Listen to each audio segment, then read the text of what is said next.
यह एक छोटे से गांव की कहानी है जहां एक बूढ़ा साधु रहता था। वह बहुत ज्ञानी और सिद्ध पुरुष था। गांव के लोग मानते थे कि साधु के पास एक जादुई झोला है जिसमें जो कुछ भी मांगा जाए वह मिल जाता है।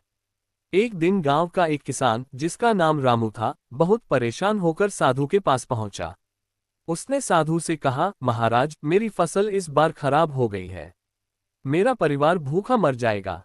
कृपया मेरी मदद करें। साधु ने मुस्कुराते हुए रामू से कहा, तुम्हारे पास जो भी समस्या है वह इस झोले में रख दो और बदले में जो चाहो मांग लो। रामू ने अपनी सारी परेशानियां झोले में रख दी और कहा, मुझे बहुत सारी धन दौलत चाहिए ताकि मैं अपनी जिंदगी आराम से जी सकूं। साधु ने उसे झोला देते हुए कहा, जाओ, जब भी कुछ चाहिए इस झोले से मांग लेना। लेकिन एक बात याद रखना, लालच मत करना। रामू बहुत खुश होकर घर चला गया और झोले से उसने खूब सारा पैसा मांगा। उसका जीवन बदल गया। पर धीरे धीरे उसे और ज्यादा पैसे की लालच होने लगी।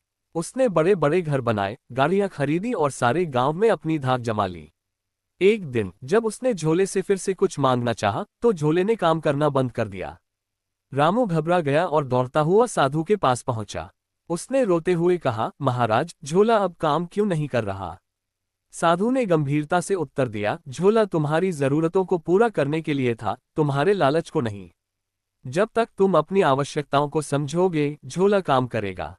लेकिन जैसे ही तुमने लालच किया झोले ने अपना जादू बंद कर दिया। रामू को अपनी गलती का एहसास हुआ।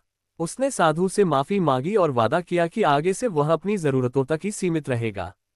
साधु ने उसे आशीर्वाद दिया और झोले का जादू फिर से शुरू हो गया। इस कहानी से हमें ये सीख मिलती है कि जरूरत और लालच के बीच का फर्क समझना बहुत जरूरी है। जो चाहोगे वह मिलेगा, लेकिन तभी जब वह तुम्हारी सच्ची आवश्यकता हो।